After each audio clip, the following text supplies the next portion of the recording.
Sahabat Rema yang terkasih, hari ini Senin tanggal 4 Juli 2022 dalam Pekan Biasa yang ke-14. Renungan kita hari ini akan diambil dari bacaan Injil Matius bab 9 ayat 18 sampai ayat 26. Tema renungan kita hari ini adalah pengharapan dan iman. Sahabat Rema yang terkasih, Injil hari ini mengisahkan kepada kita dua pribadi yang tetap mempunyai pengharapan dan iman yang hidup karena Tuhan Yesus. Pribadi pertama adalah kepala rumah ibadat. Ia tahu bahwa anaknya telah meninggal, tetapi ia datang kepada Yesus karena ia yakin bahwa anaknya itu akan hidup ketika Yesus meletakkan tangan atasnya. Keyakinan ini tidak normal, karena kalau orang sudah meninggal ya sudah selesai, tidak ada yang dapat dibuat kecuali memberikan penghormatan yang terakhir. Tetapi kembali lagi, kepala rumah ibadat ini datang kepada Yesus, tetap mempunyai iman dan pengharapan yang hidup. Pribadi yang kedua adalah pribadi perempuan yang sudah 12 tahun pendarahan. Tidak ada harapan untuk sembuh, bahkan mungkin juga tidak ada harapan untuk hidup lebih lama lagi. Namun ia mempunyai sebuah keyakinan, asal ku jamah saja jubahnya, aku akan sembuh.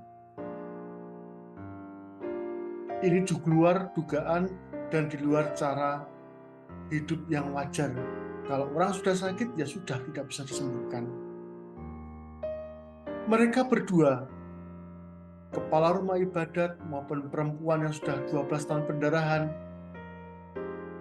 walaupun berada dalam situasi duka dan situasi penderitaan yang mendalam, mereka mau datang kepada Yesus, berharap kepada Yesus, percaya kepada Yesus bahwa Yesus dapat melakukan sesuatu yang menurut pikiran banyak orang itu tidak mungkin.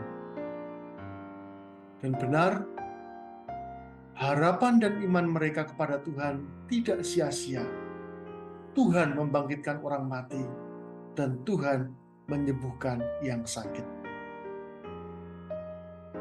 Sahabat Rema yang terkasih, kadang kita mempunyai jalan buntu dalam hidup kita karena persoalan dan situasi hidup. Terutama yang sering saya jumpai adalah berkaitan dengan relasi suami istri dan situasi keluarga yang kadang begitu rumit dan berat. Tidak ada harapan. Logika kita mengatakan bahwa selesailah sudah. Semua usaha sia-sia dan kita tidak tahu harus berbuat apa lagi dan bagaimana lagi. Dan kata-kata ini sering muncul dari mereka yang mengalami persoalan, bahkan juga di pikiran saya sebagai seorang pendamping. Saya hanya bisa membawa mereka di dalam doa dan menguatkan mereka tanpa tahu harus berbuat apa. Saya hanya mengatakan datang kepada Yesus. Namun kembali, kadang Tuhan membuka mata kita semua, ternyata Ia setia dan terus bekerja untuk kebaikan kita. Keributan kegaduhan keluarga yang sekian tahun lamanya dapat usai dalam sebuah waktu yang singkat karena sebuah peristiwa.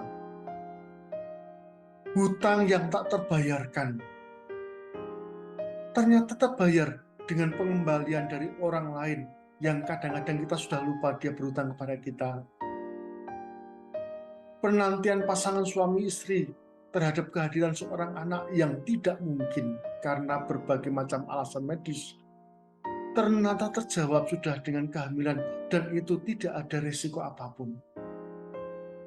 Sakit kanker terminal yang sudah divonis oleh dokter bahwa beberapa bulan lagi yang bersangkutan akan berpulang, tetapi kemudian karena doa, karena keyakinan, yang bersangkutan itu sembuh dan dokter pun heran.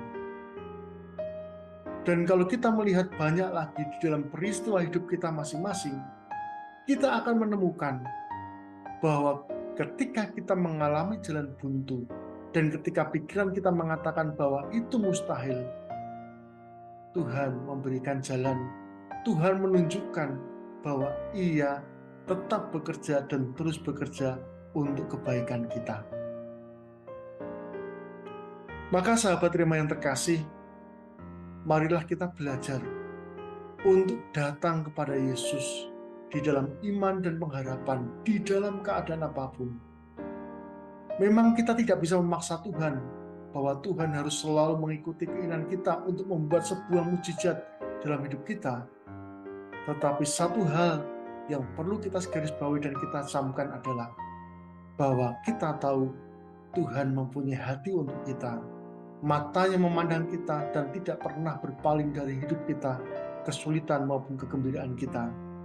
Dan yang luar biasa adalah kita harus yakin dan percaya bahwa Ia tahu apa yang terbaik bagi kita. Tuhan menuntut kita dan mengajari kita hanya untuk iman dan pengharapan. Semoga Allah memberkati keluarga kita, Bapa, Putra, dan Roh Kudus. Amin. Keluarga kudus, doakanlah kami. Amin.